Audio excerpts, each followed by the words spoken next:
Yo, what's going on, guys? This is Anthony.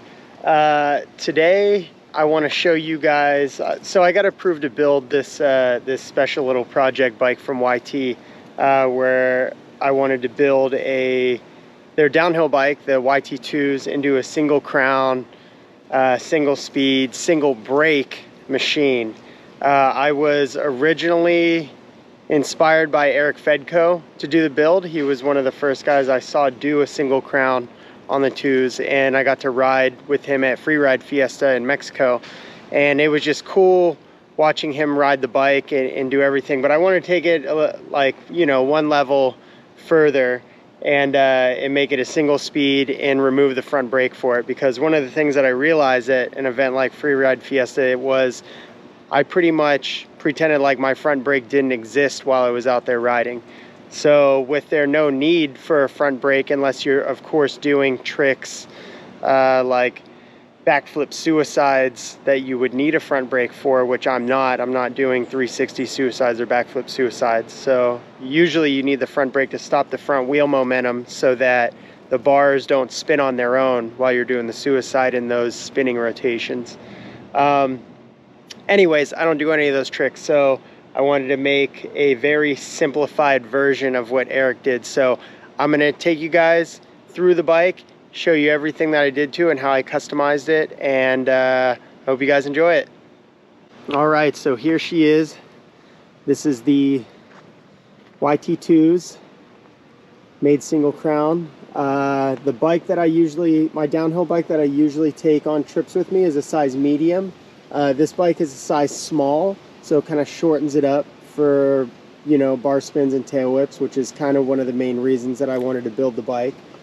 I'll take you through a quick little rundown. I've got the 50 millimeter rise, 35 millimeter bore high side bars from Didi. I've got the Copperhead 35 millimeter length stem from Didi as well, along with the center cap, because you got to keep it custom, right? I've got the Marzocchi Bomber Z1 fork, and this fork is 180 millimeters travel. One of the things that the guys at YT kind of customized for me was this. We took the original damper out of it and we put the Grip 2 Fox damper inside of it so that there was some extra adjustment. Again, this bike is very simple.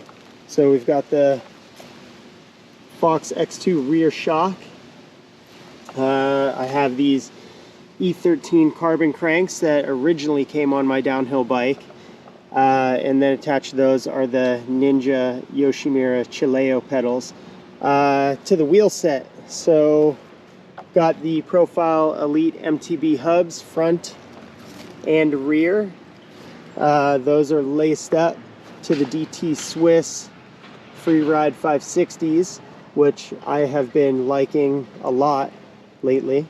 And then I'm rocking the Minion DHF on the front and the Aggressor, Maxxis Aggressor on the rear.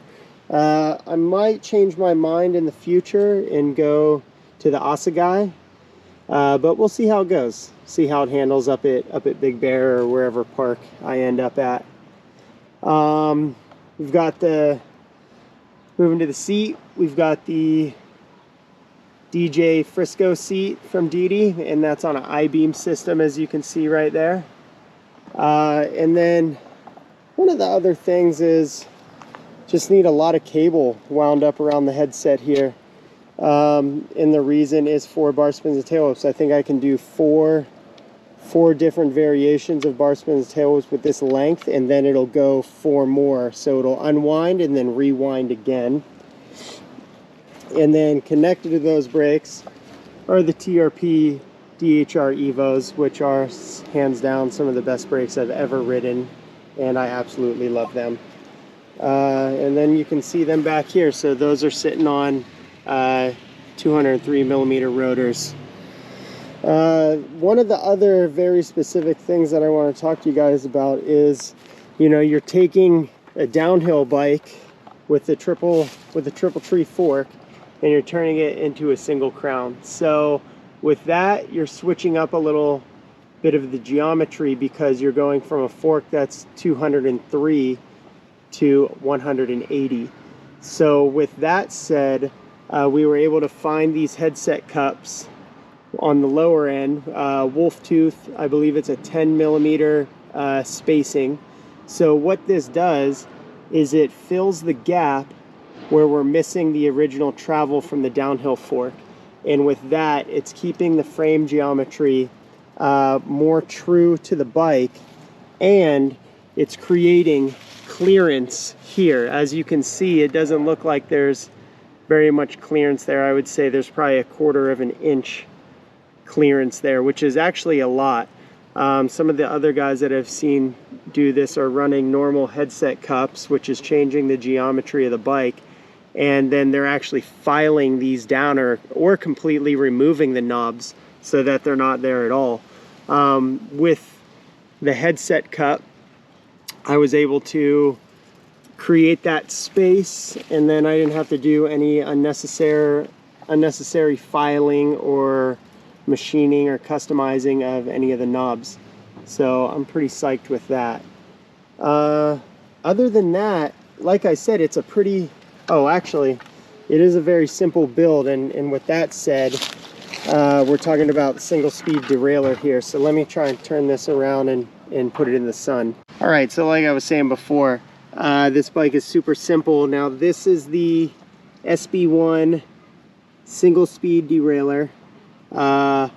It has a lot of different adjustments on it, and I definitely read through the directions when I was setting it up. But as you can see, everything is in alignment here. Why do you need a single speed derailleur, you ask? Well, with the rear suspension and it not being a hardtail, for instance, on a dirt jumper, you don't need a single speed derailleur because the rear end doesn't move. With a full suspension rig and the single speed derailleur, the derailleur allows the chain to grow. So when you're compressing the bike, you know, the chain gets longer and so on and so forth.